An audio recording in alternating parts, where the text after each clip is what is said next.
The sound didn't make sense at first. It wasn't the wind, and it wasn't the rain hitting the roof of his truck.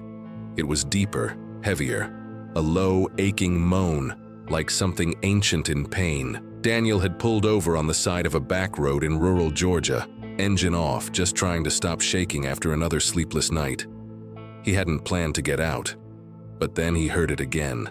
He grabbed his flashlight and stepped into the downpour, boots sinking into the mud, drawn by a sound no man should ever have to ignore. Daniel Carter was 62, and nothing in his life had felt real since his wife passed 2 winters ago.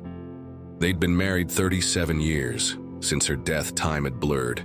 He kept her robe hanging on the bedroom door, still sprayed with her perfume, and cooked for 2 without realizing it. His daughter called every Sunday, but the silences between their words had grown too wide to cross. The only thing that pulled him outside anymore was the storm in his chest, a need to feel something, anything, besides the numb fog of grief. The sound led him to the edge of an overgrown lot, hidden behind an abandoned trailer that looked like it hadn't seen a human in a decade. At first, Daniel thought it was a trick of the light.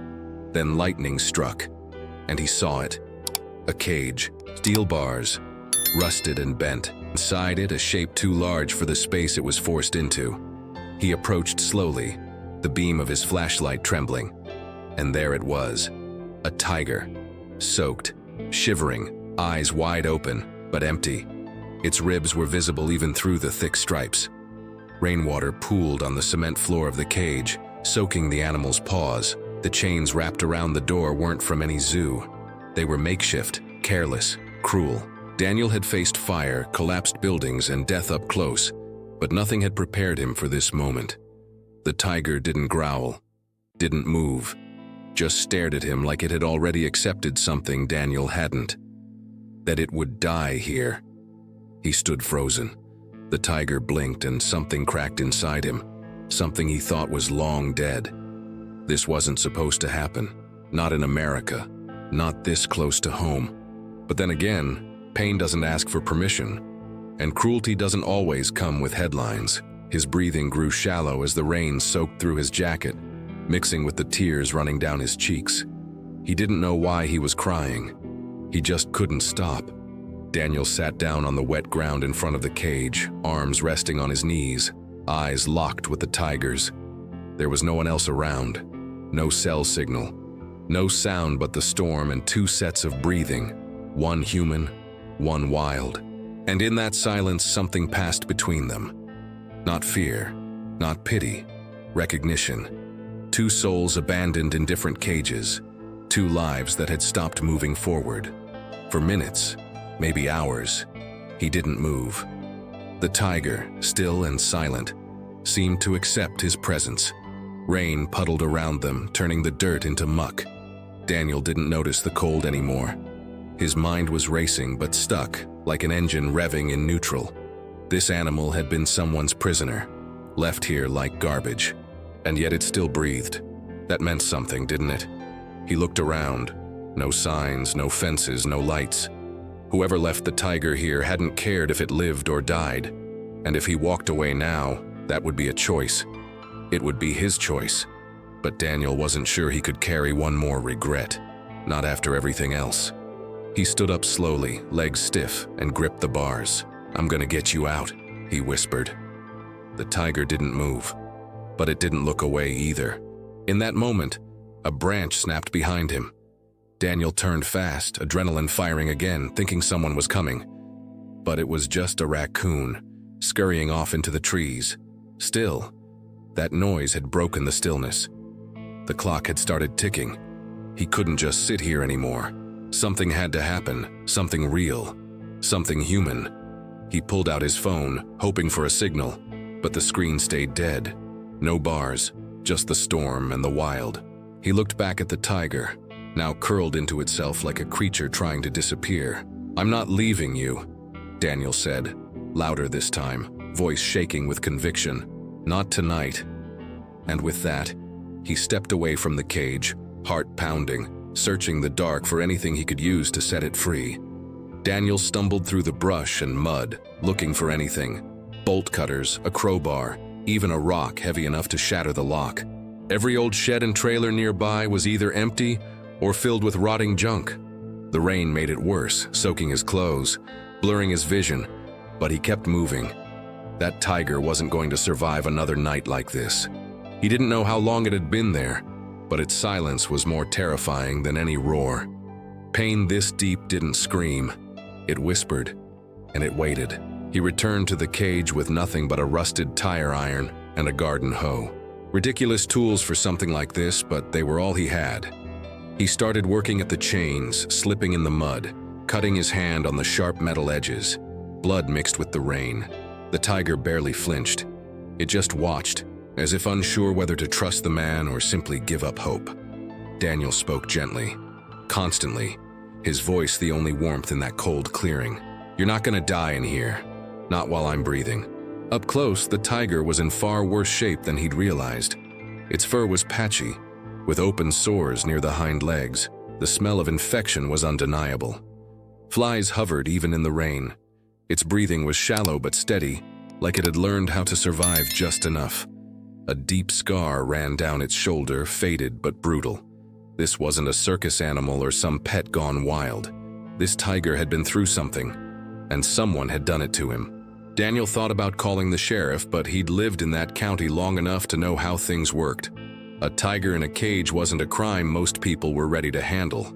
They'd call animal control, maybe the feds, and in the meantime, if the news got out, someone might come to clean it up before questions got asked. He didn't trust that. Not with this animal. Not after seeing its eyes. He didn't need red tape. He needed a miracle. And miracles don't come with instructions. He had a choice.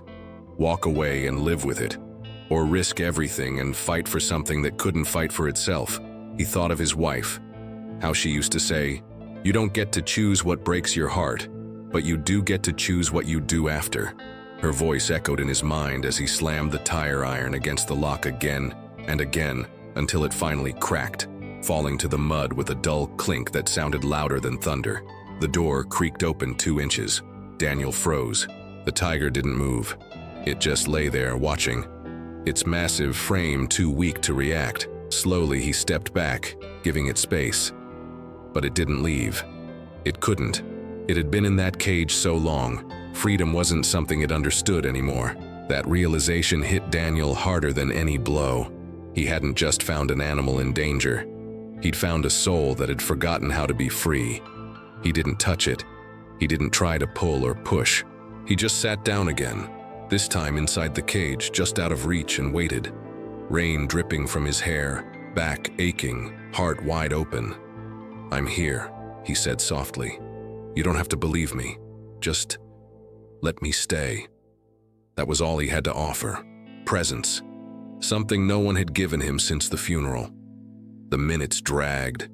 He thought about his son, about the accident, about how helpless he'd felt with the flames closing in. He couldn't save the people who mattered most. But maybe this time, maybe just once, he could stop the world from breaking something that still had a chance.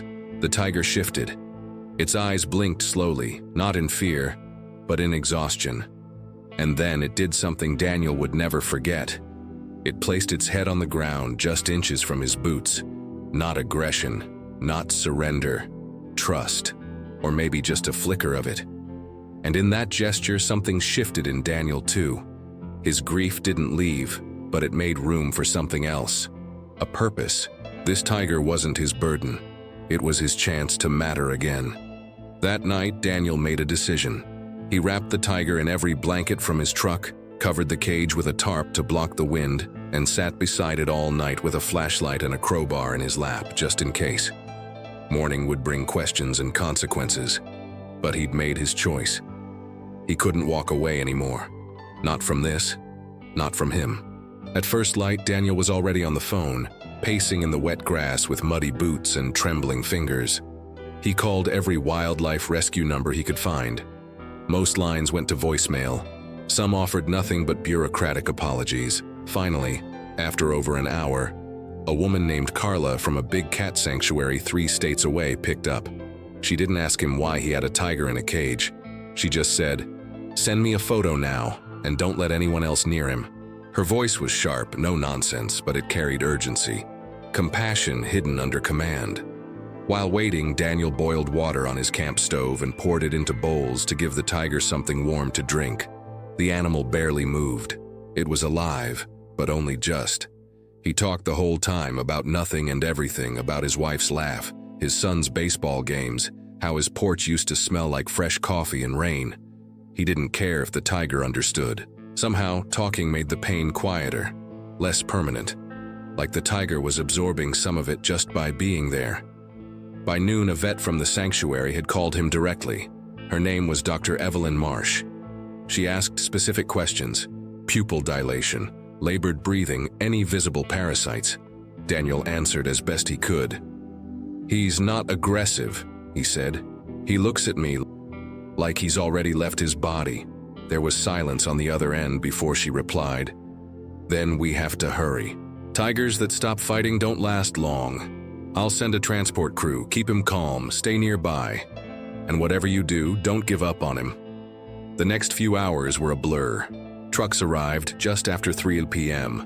A long trailer, a team in green uniforms, and serious faces.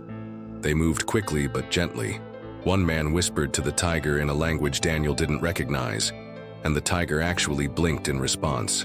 Watching them work felt like handing over something sacred. Daniel stepped back, unsure if he was allowed to stay. Then Carla, short, silver-haired and fierce, walked over, looked him in the eye and said, "You saved him. You're coming with us." The ride to the sanctuary took nearly 6 hours. Daniel followed the trailer in his truck, hands gripping the steering wheel, headlights cutting through the dusk. He didn't know what he'd find on the other end. He didn't know if the tiger would even make it. But he knew something had changed. Inside him, something had cracked open, and air was getting in. For the first time in years, he wasn't driving away from something. He was driving toward it. At the sanctuary, the tiger, now sedated, was placed in a recovery enclosure. Clean straw, soft lighting, warmth. Daniel watched through the glass as Dr. Marsh and her team treated the wounds, drew blood, cleaned the infected skin. "He's about 10 years old," she said, glancing at the x-rays. "Multiple fractures over time, malnourished, but he wants to live. I can feel it." Daniel didn't say a word. He just stared at the tiger and nodded slowly, like he understood something deeper than medicine. Over the next week, Daniel didn't leave. He slept in his truck, helped carry supplies, cleaned tools, swept floors. He didn't ask for anything, he just showed up. Every day. The sanctuary staff started calling him Tiger Dan. Some of them thought he was a volunteer from the start.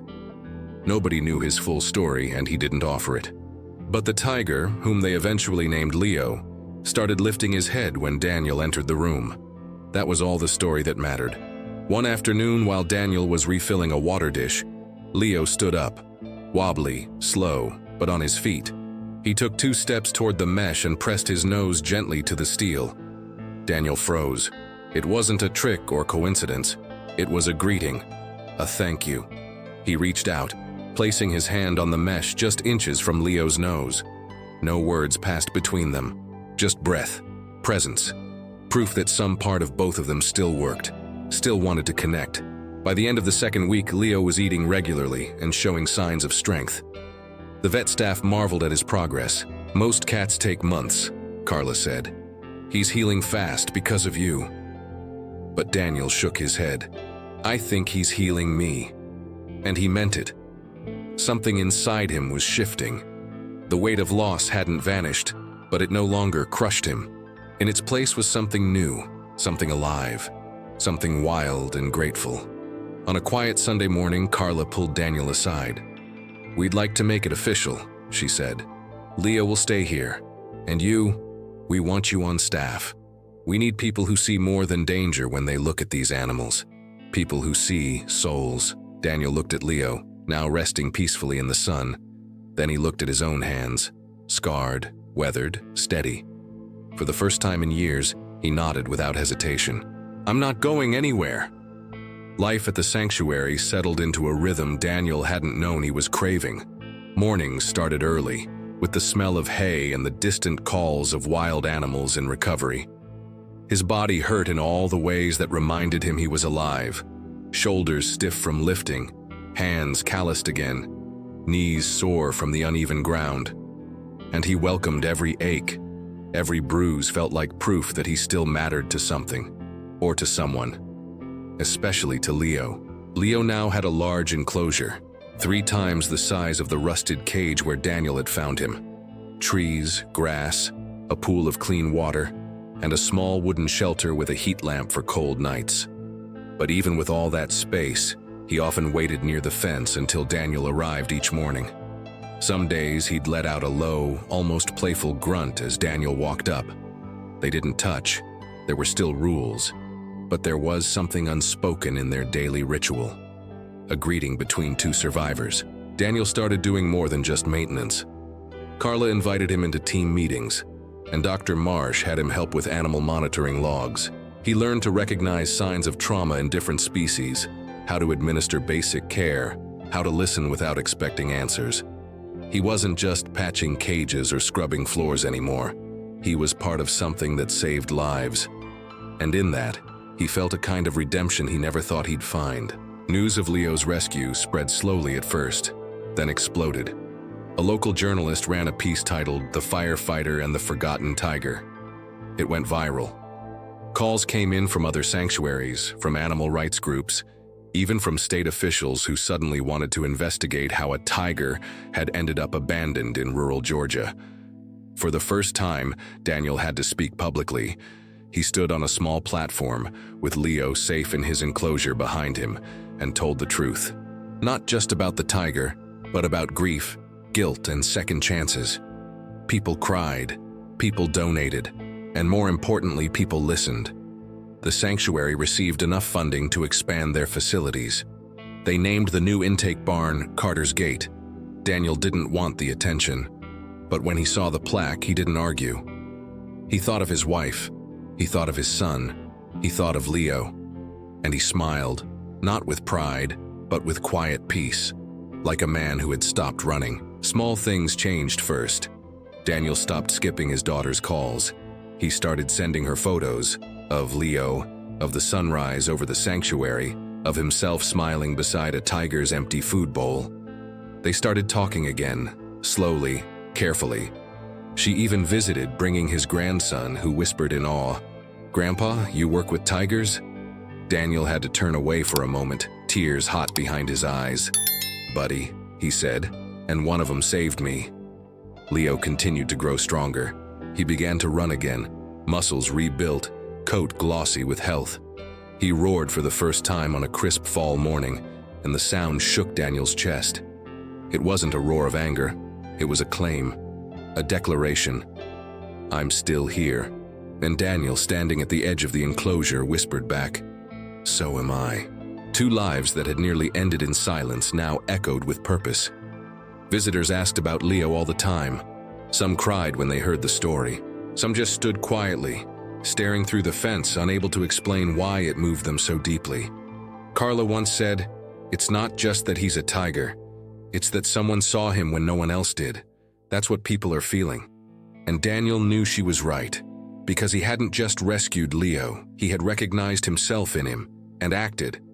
On the 1-year anniversary of the rescue, the sanctuary held a quiet ceremony. No speeches, no cameras, just staff, volunteers, and the animals. Daniel brought a photo of his wife and son, placed it under a tree near Leo's enclosure, and sat with them for a while. The tiger came close, laying in the sun, peaceful. Daniel looked up at the sky and said, "I couldn't save them, but maybe this was meant for me." That night, as the sanctuary lights dimmed and the animals settled into sleep, Daniel took one last walk past the enclosures. He paused at Leo's, where the big cat lifted his head and looked at him, eyes steady and calm. No fear, no pain, just recognition. They had made it through, both of them. And as Daniel turned to leave, he whispered the words that had become his truth. "I didn't just save a tiger. I found myself in his cage,